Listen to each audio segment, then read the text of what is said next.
Boa noite, meus irmãos. Que a doce e suavíssima paz de Jesus nos envolva, nos proteja, ampare os nossos trabalhos.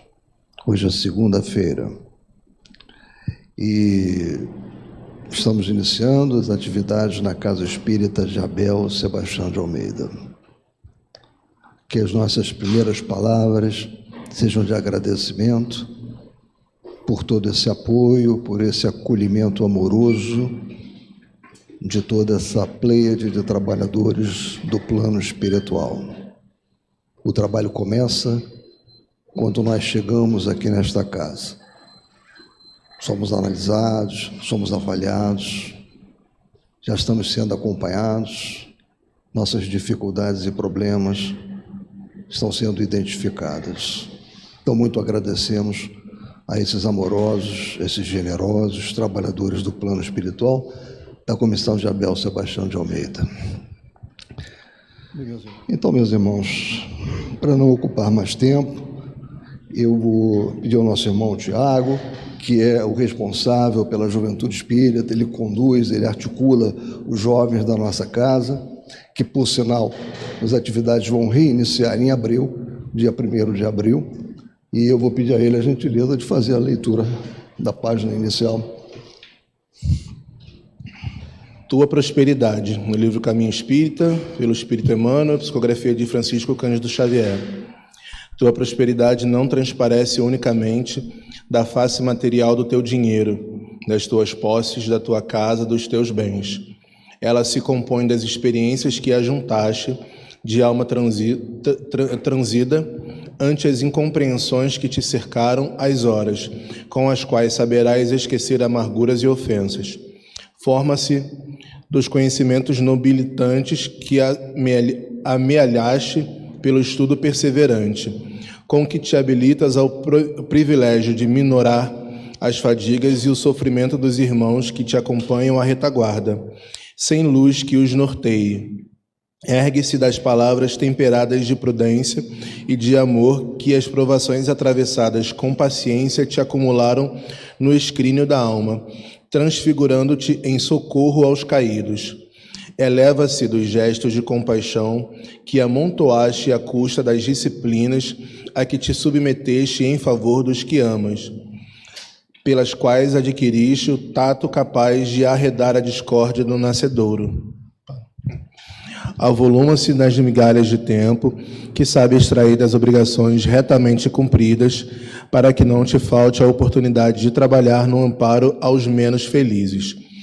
Tua propriedade brilha nos exemplos de fraternidade com que dignificas a vida, nas demonstrações de altruísmo com que suprimes a crueldade, nos testemunhos de fé renovada com que levantas os tíbios ou nos atos de humildade com que desarmas a delinquência. Reparte com o próximo os valores que transportas no espírito. Aquele que verdadeiramente serve, distribui sem nunca se empobrecer. Quem mais deu e quem mais dá sobre a terra é Jesus Cristo, cuja riqueza verte infinita dos tesouros do coração. Bem, meus irmãos, agora, feita essa leitura, essa página inicial importante para o preparo da nossa psicosfera, nós vamos prestar a máxima atenção na nossa irmã Deusa Nogueira, que vai nos falar sobre o Evangelho segundo o Espiritismo, capítulo 18, itens 13 a 15, que ela, como sempre, seja muito inspirada. Irmãos, que possamos receber as bênçãos de Jesus, as bênçãos que a espiritualidade prepara para cada um de nós quando estamos numa reunião pública, numa reunião, quando entramos numa casa espírita, não é? Há toda uma preparação, então que a gente esteja aberto, cada um de nós possa estar o coração aberto para receber essas bênçãos.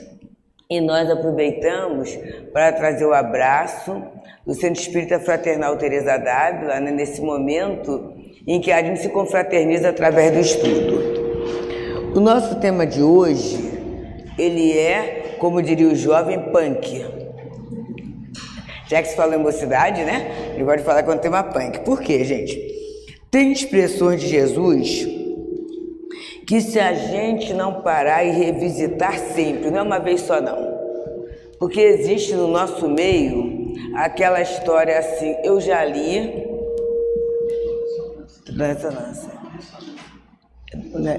não, eu já li, eu já fiz o curso, eu já sei, né? E é muito interessante. Quer que eu troque e pegue aquele outro? Que a coisa mais fácil é quando a gente já fica no já lido, no já sabido, a gente coloca o pitaco da gente.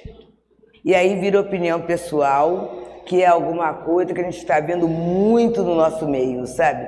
A gente vai se afastando do que é originário e a gente vai colocando o que a gente acha que é, né? Como opinião pessoal e às vezes até colocando em nome de espíritos, né?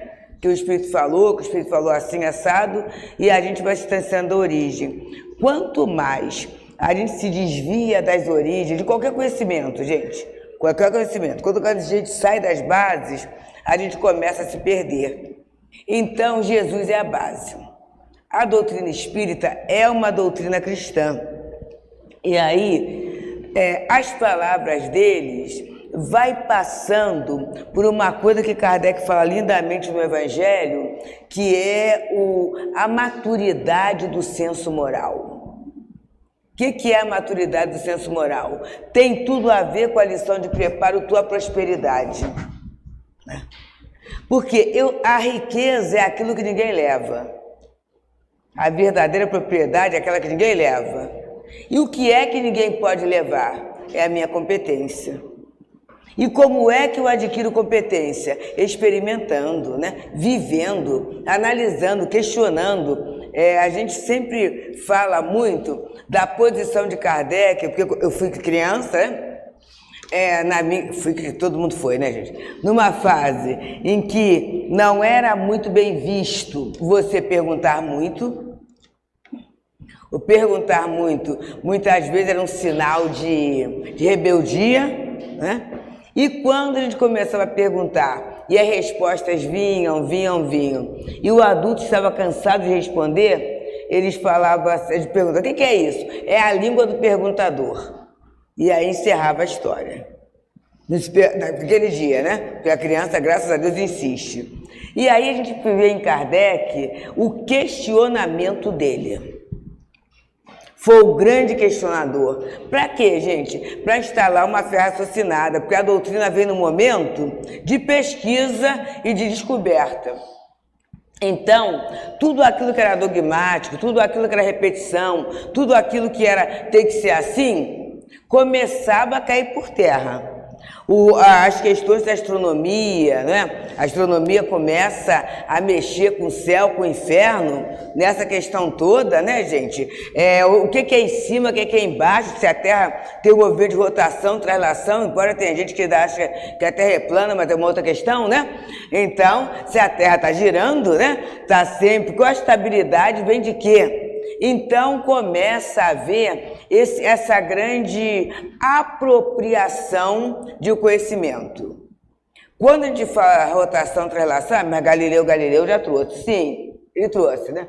Mas a fala dele não colocou por terra as ideias que a religião, que era aquele momento da teocracia, né? A religião como poder político, social, econômico, ela segurava.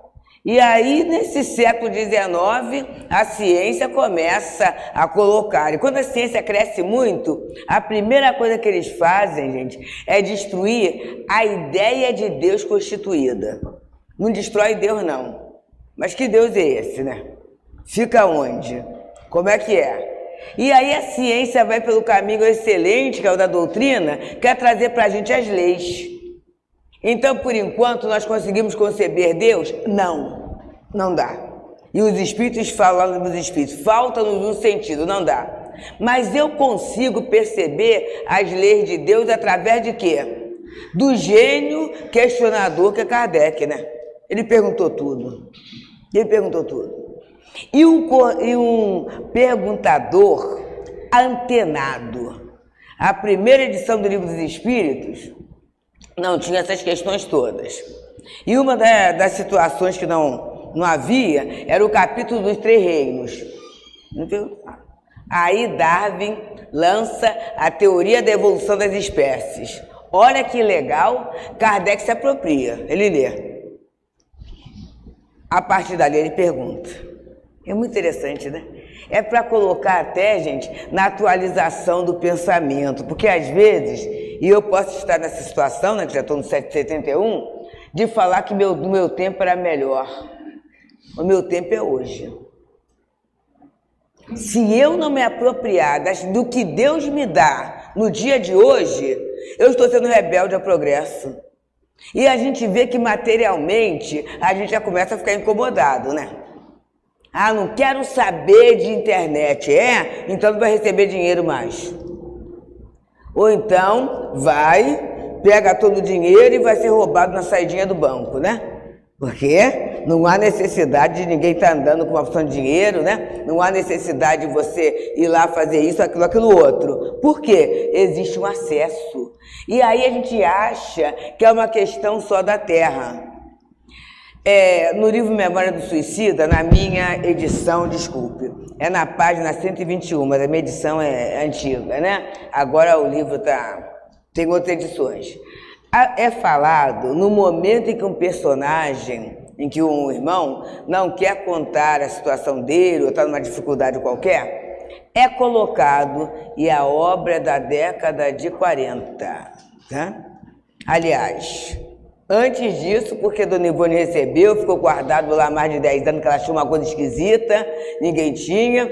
Aí Leon Denis faz a correção, aí da correção que Leon Denis faz, ela manda para a FEB, Leopoldo Cisne deixa guardado mais não sei quantos anos, quer dizer, a obra é bem antiga, né? E aí, a pessoa não quer contar a sua vida, tem uma situação lá.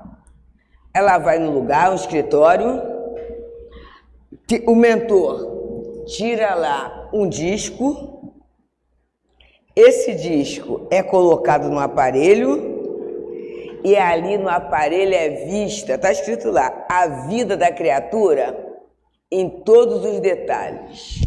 Não se falava em CD-ROM, não se falava em computador, não se falava em nada virtual. Mas no plano espiritual, numa região de sofrimento, que o Hospital Maria de Nazaré abriga suicida, então não é uma região florida, de luz, não. Já se usava naquela década a informática como registro das informações. Naquela época. Imaginemos agora, hein? Como que está avançado. Aí eu fico aqui e falo assim, não, mas para mim, na minha época era muito bom, a minha vida era melhor, eu não gosto disso, daquilo, aquilo outro. Como é que eu vou chegar na vida espiritual? E eu estou falando isso porque a lição nos fala de futuro, nos fala de trabalho, nos fala de esforço, nos fala de atualização, nos fala de perseverança. Então, eu vou ler o dito bíblico, tá, gente? Aqui fica aqui. Ele fala aqui, dar-se-á aquele que tem. Estes são os espíritos, e quem comenta o dito bíblico é um espírito amigo em Bordeaux, 1862. E tem a anotação de Mateus e tem a anotação de Marcos. A anotação de Mateus. Mateus era um publicano alfabetizado que vivia com Jesus, discípulo, né? E Marcos não, Marcos é João Marcos, filho de Maria Marcos, sobrinha de Barnabé, que ele recebeu as informações lá na Casa do Caminho com Pedro. Então, Mateus fala um texto mais longo. Seus discípulos, aproximando dele, perguntaram, por que lhes falas por parábolas? E é muito legal, naquela obra de A Manjedoura Emaús, é uma beleza, né? O Wesley Caldeira, ele fala da questão do discípulo. Discípulo é quem está próximo. É quem está próximo do mestre. E aí a gente vê em Jesus essa possibilidade da proximidade, e por isso ele é o mestre dos mestres. Que nem sempre, principalmente quando chega na vida acadêmica mais alta, né?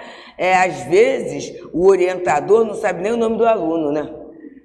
Ele fica lá no púlpito, numa distância, e o aluno que corra para acompanhar o conhecimento, né? Mas a gente tem em Jesus essa proximidade. Então, os discípulos chegam a ele e perguntam, por quê? Por que o senhor está falando por parábolas? Já que ninguém entende nada. Isso está entre parênteses, né? Por quê? E aí, Jesus fala assim, porque a vós foi permitido conhecer os mistérios do reino dos céus, mas a ele nos é concedido.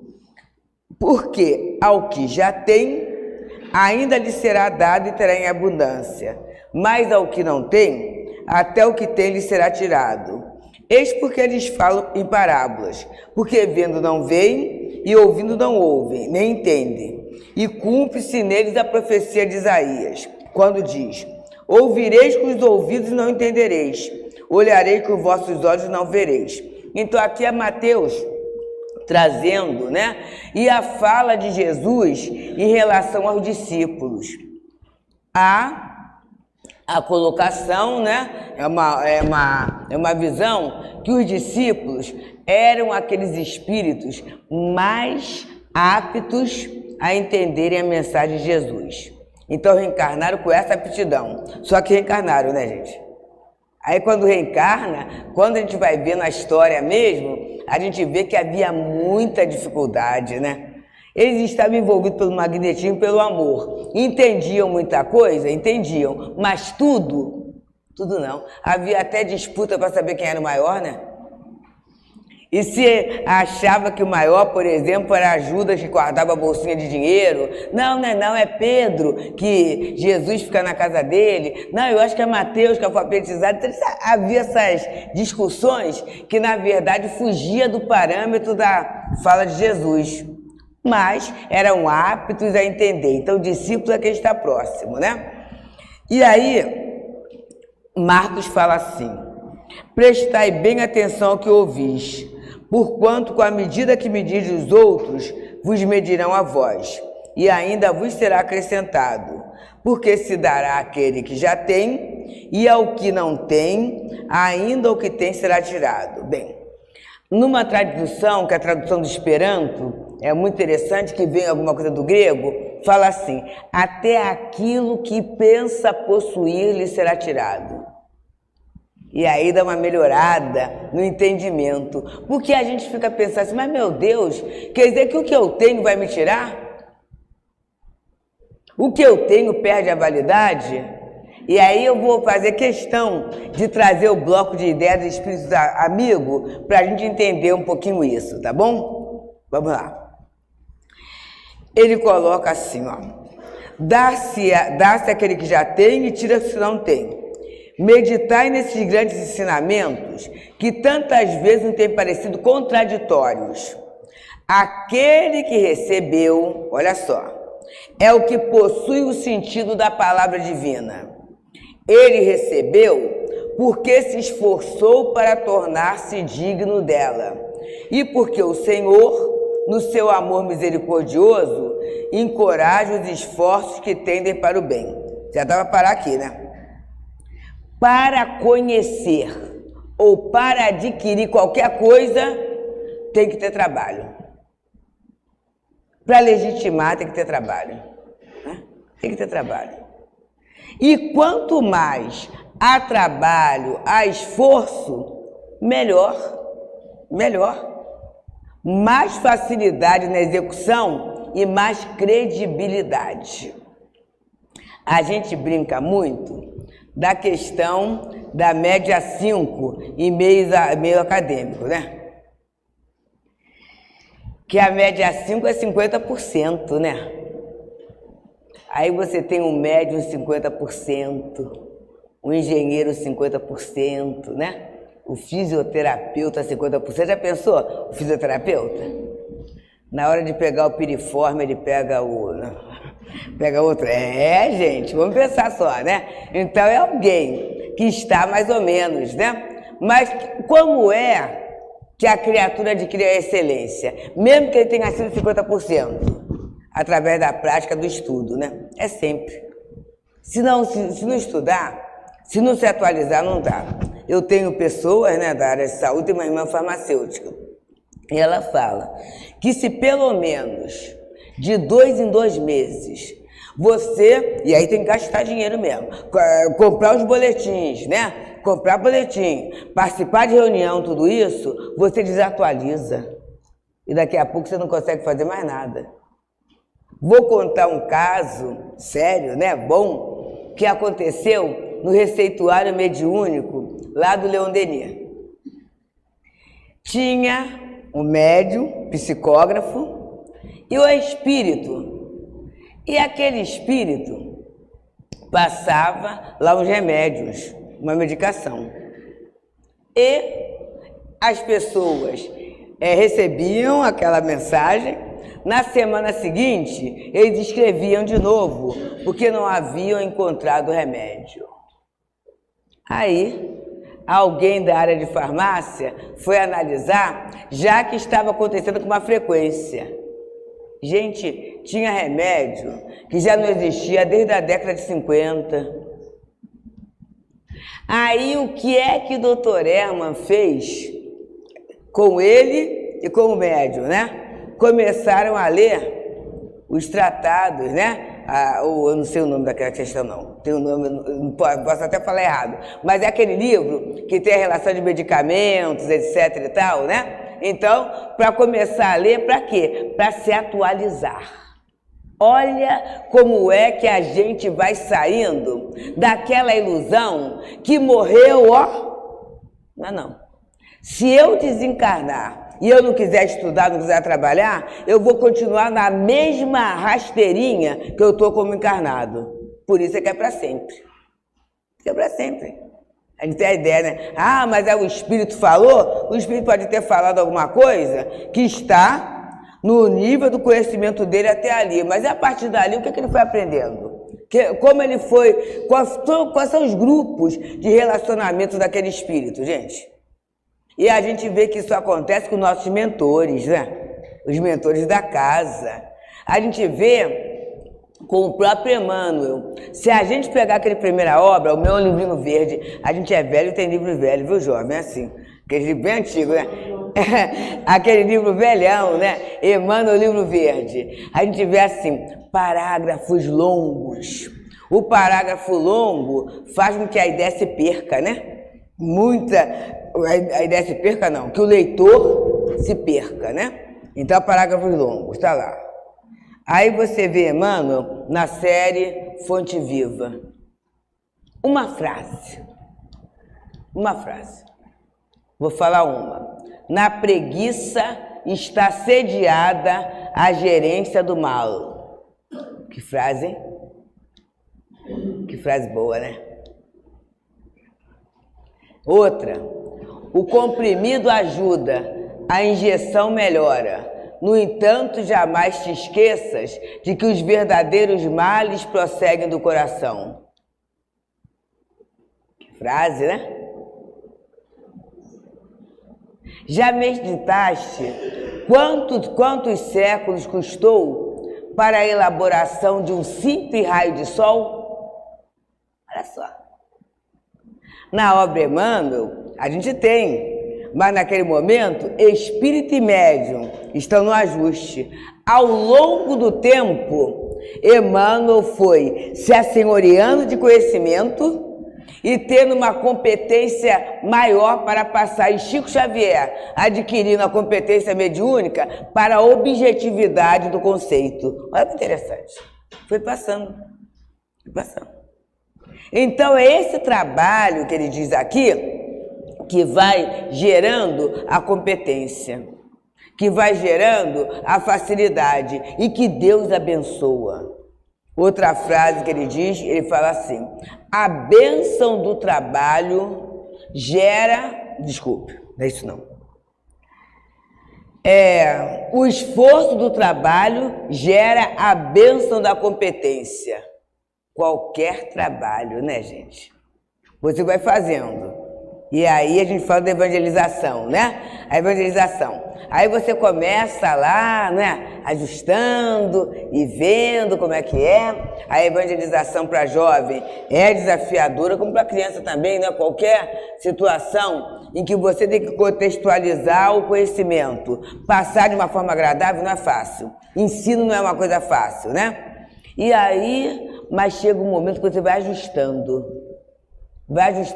vai conhecendo o grupo, vai ficando antenadão, né? Aí daqui a pouco você tem o filme, você tem a música, você tem o fato, você tem a notícia, e daqui a pouco você, meu Deus, fulano dá uma aula show, fulano faz um trabalho show, mas por quê? Foi esforço ao longo do tempo. Foi pensar, não foi chegar de qualquer maneira e jogar uma aula, não. É pensado, é trabalhado. Eu lembro de Darcy, em minha época, né, de evangelização, de UZR, de tudo, em que se falava assim, a aula seguinte começa na que acabou. Então, né, eram estudos semanais, né, então uma semana para ir elaborando, para ir se colocando, para ir pensando, né, para que o trabalho consiga sair bem. Então ele vai falando aqui, ó, porque o Senhor, no seu amor misericordioso, encoraja os esforços que tendem para o bem. E a gente vê, gente, quanto esforço, quanta obra boa no mundo, não é? Nós acompanhamos um pouco a questão do Betinho, do Natal Sem Fome. Gente, ele já estava, né? O HIV já estava lá em cima, né? Com todos aqueles sintomas, muita fraqueza, muita debilidade, mas ele trabalhava dia e noite. Ele falava assim, a fome tem pressa. E quando o pessoal fala, descansa, mas você tem que descansar e tudo isso, não. E aí os assistentes sociais, aquele pessoal todo, né, escrevam, ele ia escrevendo, incentivando o outro, para quê? Para ficar um projeto que até hoje, observa só, até hoje, é um projeto piloto, né, que a gente tem essa questão hoje das outras situações, da favela, da CUFA, tudo isso teve como base o quê? O esforço de um homem que estava morrendo, que tinha tudo para ficar deitadinho na sua cama, mas resolveu trabalhar.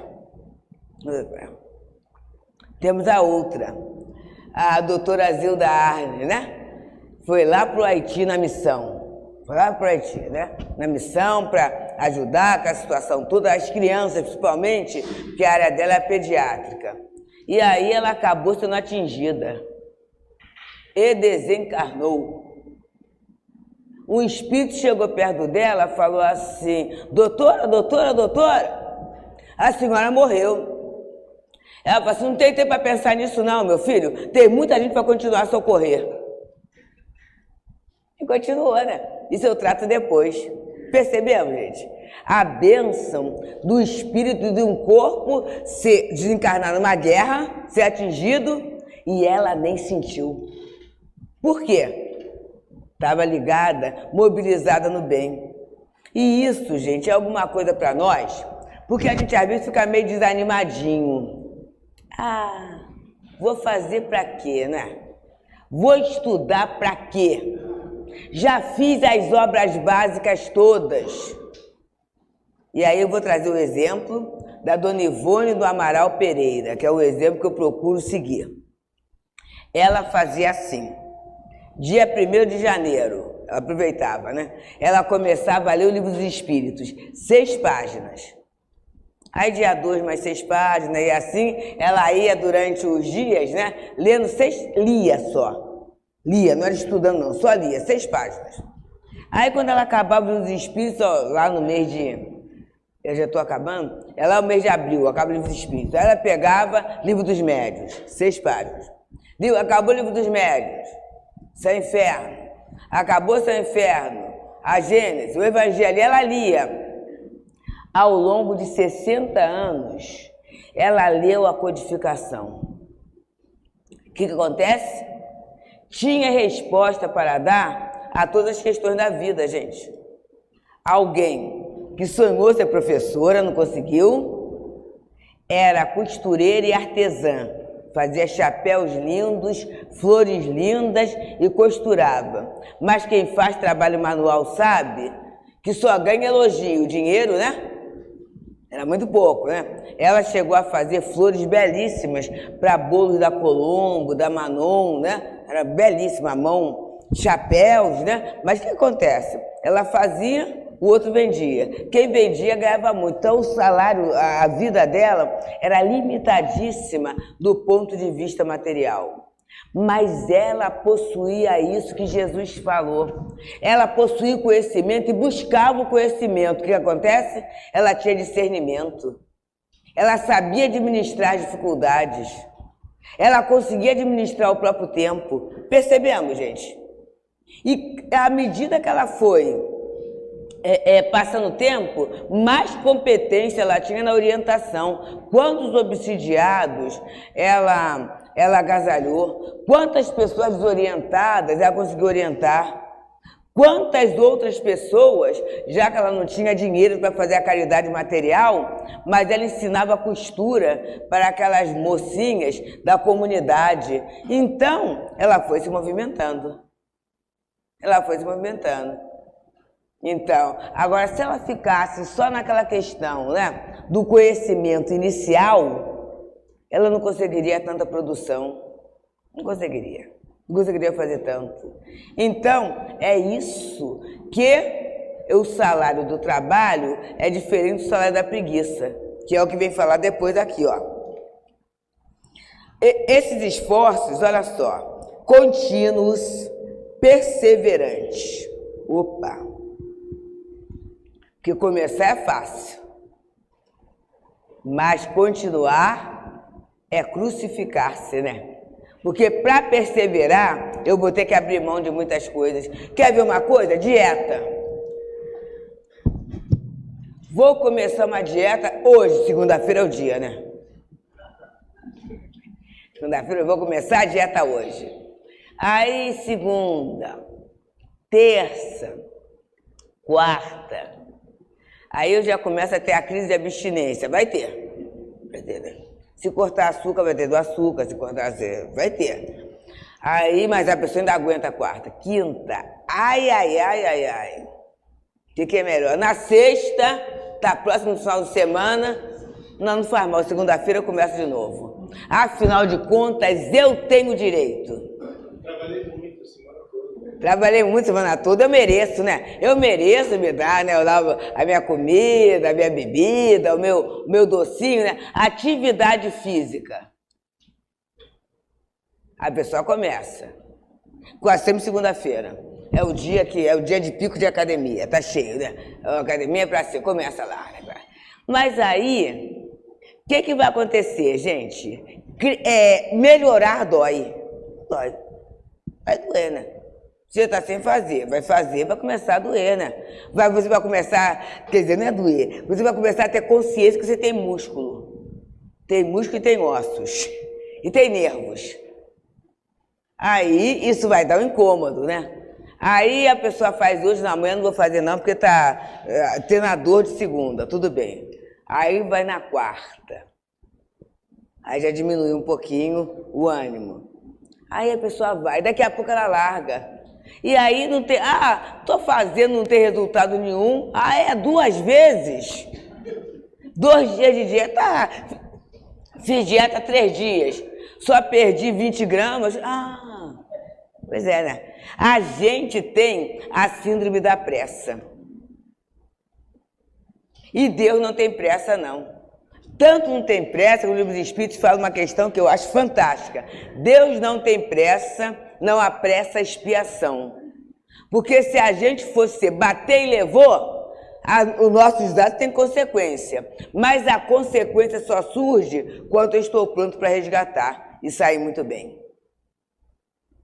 Então, ele fala aqui, eu tenho conhecimento, mas se eu não perseverar no conhecimento, enferruja. Qualquer coisa, gente. Toco piano muito bem, tudo bem, né? Aí, mas só que o pianista treina 8 horas, né? O musicista, no geral, é 6 horas, né? Porque ele quer a excelência lá da execução.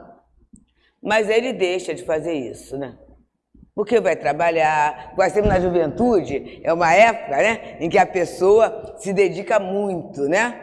Tem aquele espaço de tempo entre a escola em que ele consegue se dedicar à música. Mas aí daqui a pouco tem um trabalho, tem um namoro, tem isso, tem aquilo, ele vai deixando. Quando ele vai pegar novamente, arranha. Arranha, gente. Começa a arranhar. Por quê? Não treinou. E conhecimento é treino. Por isso que eu falei no começo, se a gente se afasta do estudo, perde a validade. Ah, eu li, sabe, mas será que é aquilo?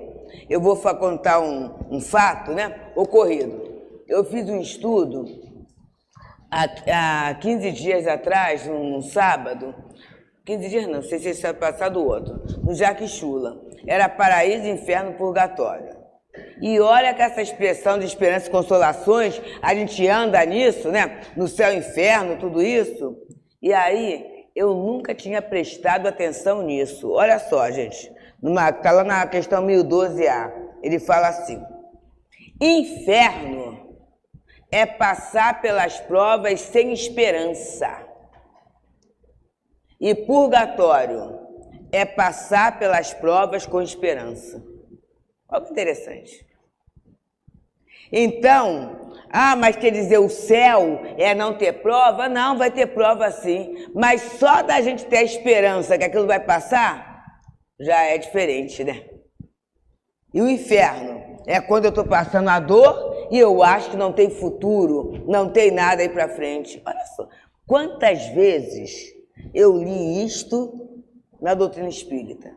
Mas agora eu tive maturidade para ter um olhar que eu não tive anteriormente.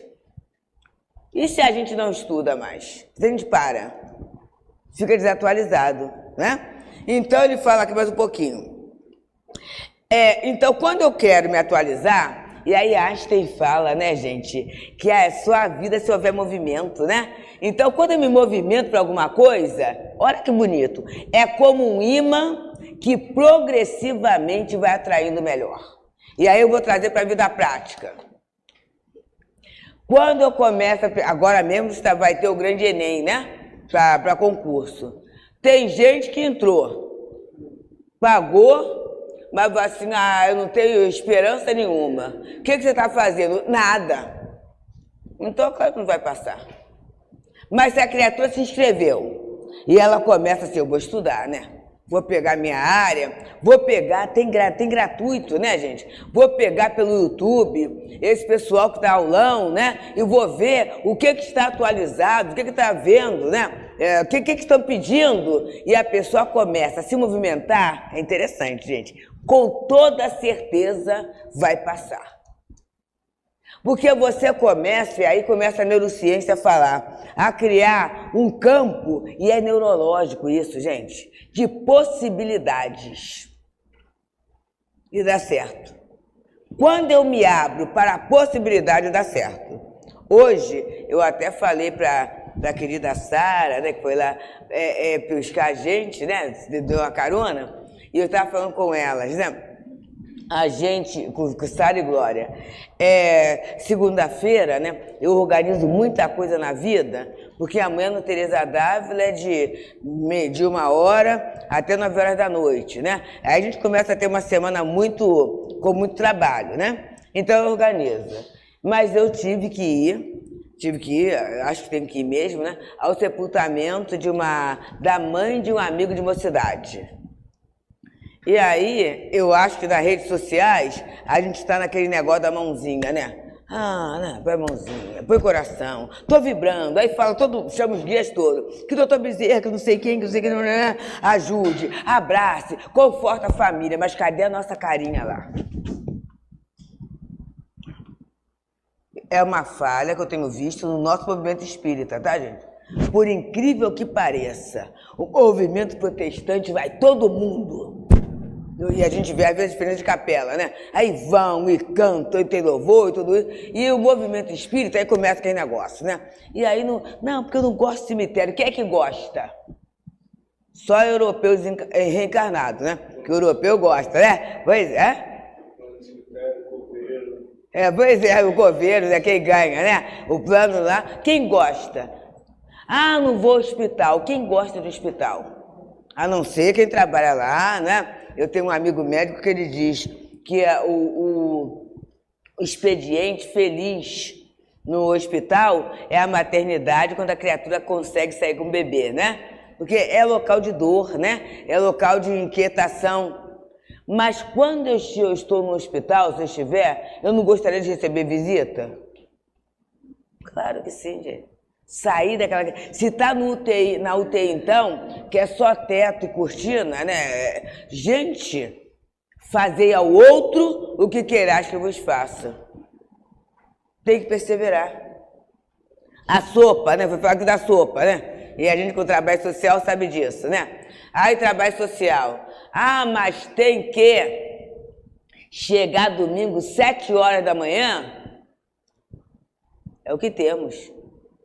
Mas se eu estivesse lá na rua, eu ia querer receber o café da manhã meio-dia? É isso, gente. É esse movimento. Mas aí, quanto mais a pessoa se dedica, mais competência ela vai ganhando, mais agilidade e mais vontade. Eu estou vendo o Café com Fé, que é uma das tarefas da Teresa D'Água, ao domingo. Aí a pessoa primeiro fala, você tenta vir um dia para ver, né, se você vai ter perfil e gostar. Aí a pessoa depois diz, olha, mas foi bom a beça acordar cedo no domingo, né? O domingo bombou, claro. Porque aí a pessoa adquire uma alegria, produz até, né, os chamados hormônios da felicidade e fica muito bem. Embora, agora, se ficasse deitadinho lá, para ver o que tem no Face, né? Lá, aqui do lado da cabeça, né? Aí daqui a pouco dá 10 horas, 11 horas. Aí 11 horas levanta e já começa a confusão, que não sabe se é café da manhã, ou se vai almoçar, ou se vai não sei o quê. E o banho, né? Ainda tem o detalhe do banho, né? Porque o corpo amolenta, aí tem gente que não gosta muito do banho não, né? Ainda mais se estiver no ar-condicionado por causa do calor, aí complica mais. Aí, e vai, quando chega a noite, acabou o domingo. E eu não fiz nada, por mim, não é para o outro não. Então, quando ele vem falando aqui, ó, são como um imã que atrai para si o que é progressivamente melhor.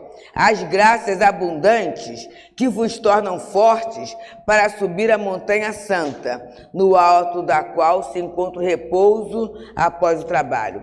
Vou trazer um fato comum, né, e que envolve dinheiro. Naquele momento, foi feito um programa sobre a questão da miséria, essa questão de miséria socioeconômica, e descobriram um local na Bahia em que era a situação de extrema miséria. Então, eles pegaram um dinheiro, eu vou atualizar, tá? Vamos dizer assim, R$50 para 3 famílias que viviam em miséria absoluta. O que é miséria absoluta? Não há nada guardado no armário e não há nada na panela. Existe água.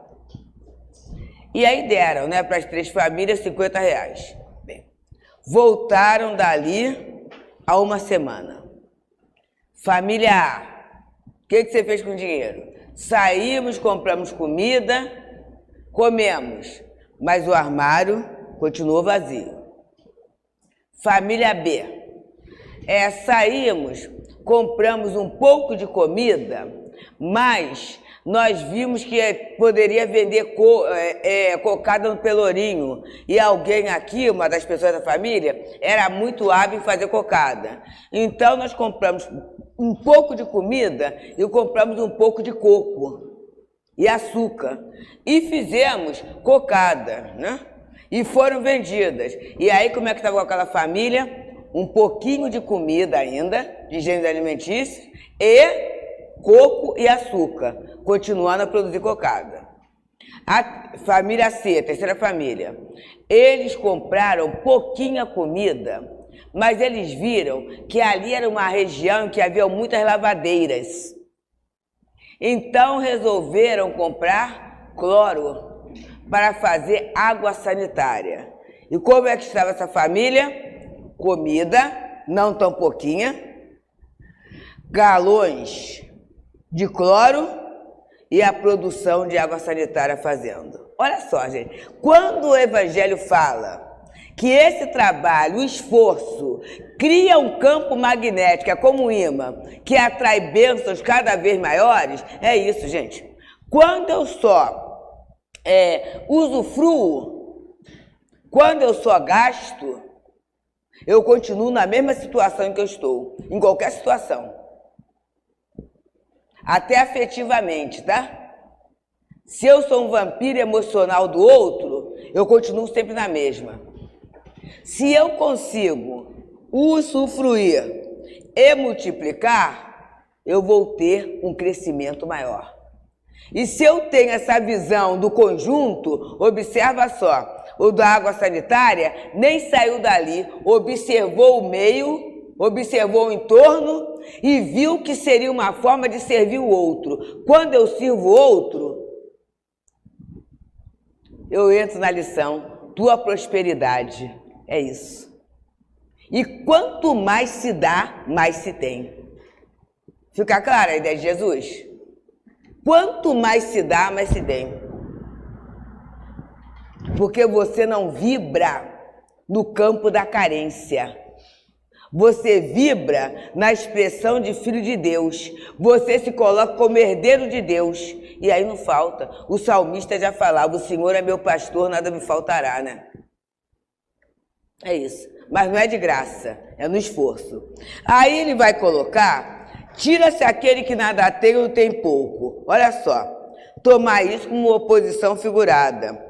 Deus não tira das suas criaturas o bem que dignou conceder-lhes.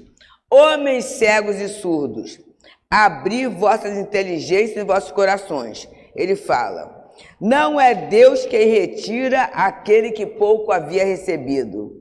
É o seu próprio espírito que, pródigo e indolente, não sabe conservar o que tem e aumentar, fecundando-a, a dádiva caída em seu coração. Como é que eu conservo o que eu tenho, gente? Valorizando. E aí eu vou trazer uma outra experiência. O plano espiritual coloca, né? E eu ouço isso muito, ouvi muito Dr. Herman.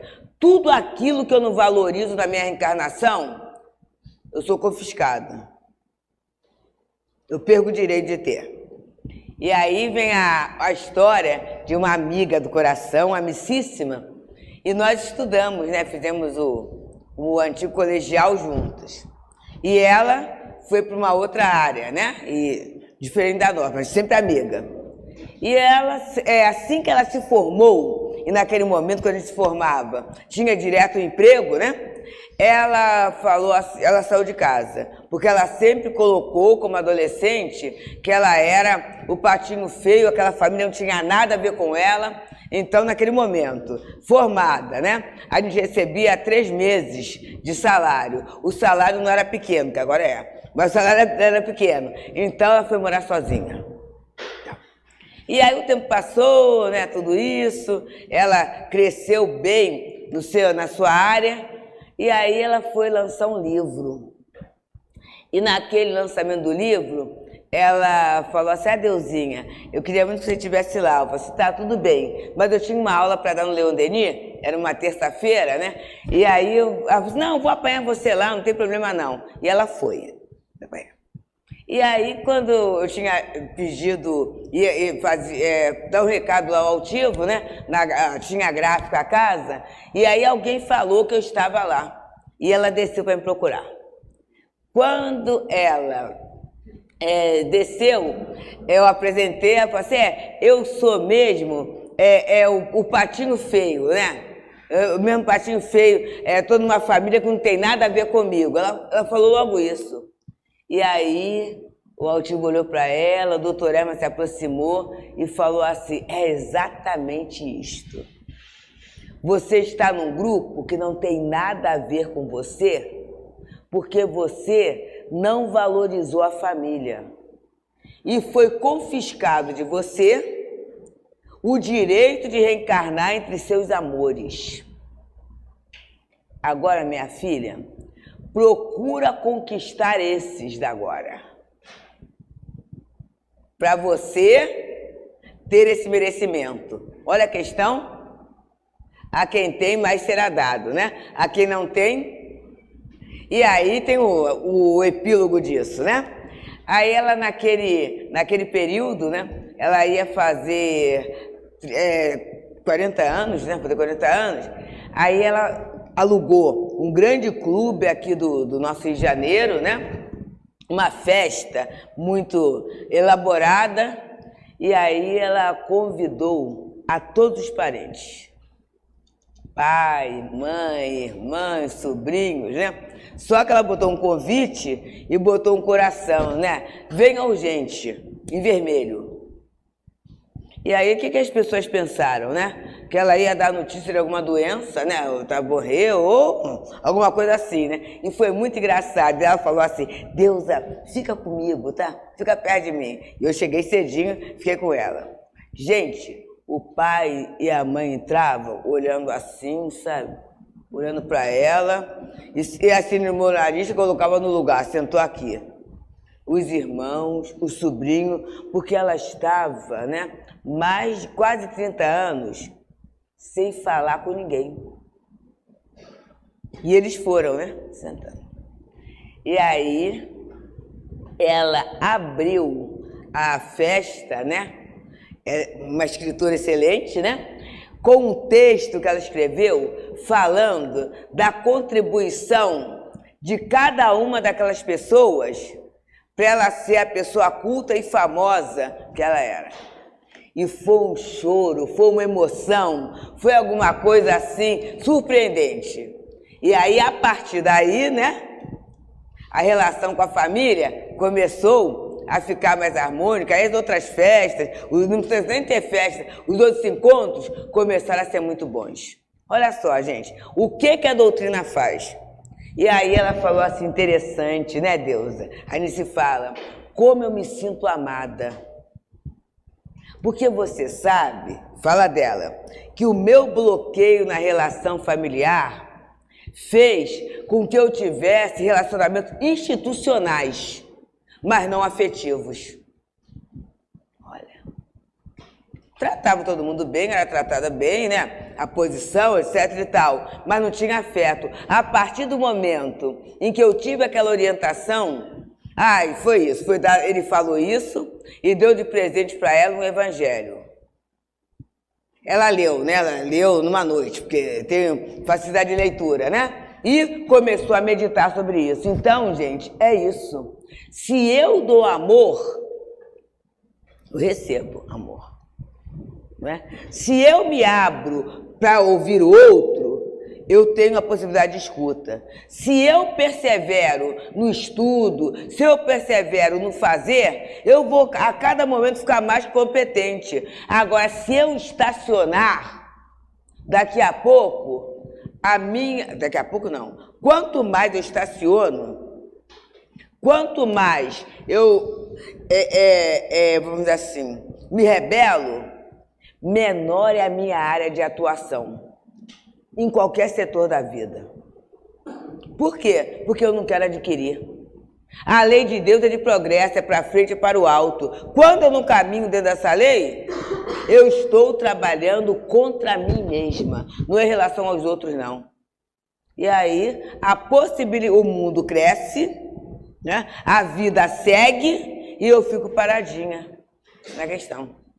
Eu espero, meus amigos, que tenha sido um pouco clara, né? É um tema difícil, é um tema... E aí eu queria acabar com os mensageiros, que está na moda, né? Por causa do filme, a prece de esmalha, né? Que é o momento em que as pessoas estão mumificadas, olha só, espíritos mumificados, né? Estão lá paradinhos, sem nenhuma reação vital. E aí, Alfredo é o responsável, é o chefão, mas ele fala assim, para esses espíritos tem que ser esmalha. E é porque esmalha tem um amor. E aí André Luiz observa que esmalha tem uma luz verde penetrante. As senhoras que a seguem, uma luz azul luminosa. A de Alfredo é lilás. Dos outros trabalhadores, ele fica até contente que ele e o Vicente têm uma luzinha, né? Porque tem muita gente opaca. E aí é feita a prece com aquela irradiação. Quando acaba a prece, caem como se fossem umas pétalas que vão caindo nas pessoas. Mas na hora do socorro, é a luz dos mais fortes que provoca uma reação maior. Embora as outras consigam, mas é a luz mais forte. Por quê?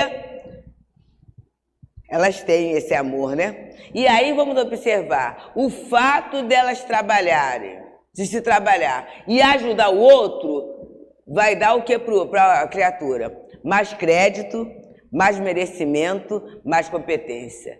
Então, a quem mais tem, mais será dado, né? E aí, encerrando mesmo, como é que eu posso trabalhar essa questão de conseguir alguma coisa a mais, né? De ser um dia um espírito de luz. Aí eu vou trazer a simplicidade de Casimiro Cunha, porque a lição fala em perseverança. E ele fala uma boa ação por dia. Só uma, gente. Ele fala assim, ó. Levanta cedo da cama, irradiando alegria. Repete, devo fazer uma boa ação por dia. Tolera qualquer pessoa que te fere com a ironia. E assim estarás fazendo uma boa ação por dia. Dialoga com o idoso de vida triste e vazia. A bondade nasce assim. Uma boa ação por dia. Dá um banho no doente que no leito prova espia. Não precisa fazer muito. Uma boa ação por dia. Habitua-te a doar pão, roupa, leite, água fria. Não te empobreces fazendo uma boa ação por dia. Não te afaste de ninguém que te admire e confia. Dialogar é fazer uma boa ação por dia. Agora vem o difícil, hein? Compreende os teus parentes. Vive, pois, em harmonia. Decreta silêncio e faze uma boa ação por dia. Quem, pois, chegou ao posto de anjo e muita luz irradia, se angelizou porque fez uma boa ação por dia. É a perseverança da atividade física. É a perseverança de ouvir o outro contar 1000 vezes a mesma história. É a paciência do vizinho que coloca o lixo na nossa porta ou o carro na nossa vaga. Isso, gente, todo dia vai gerando o quê? Uma competência emocional, uma competência espiritual, e a gente irá atraindo para o nosso meio, né? Esse magnetismo que é a força de Deus na nossa vida. Quanto mais bem se faz, mais rico de bem se fica. Quanto mais saúde eu promovo, mais saudável eu fico. Quanto mais eu estudo, eu compreendo, mais compreensão, mais estudo vai chegando ao meu redor. Então, amigos, que Jesus nos abençoe, que a gente possa aproveitar a bênção do corpo, a bênção do tempo, para promover a paz, para promover a alegria de viver, para promover o amor. Obrigada pela oportunidade.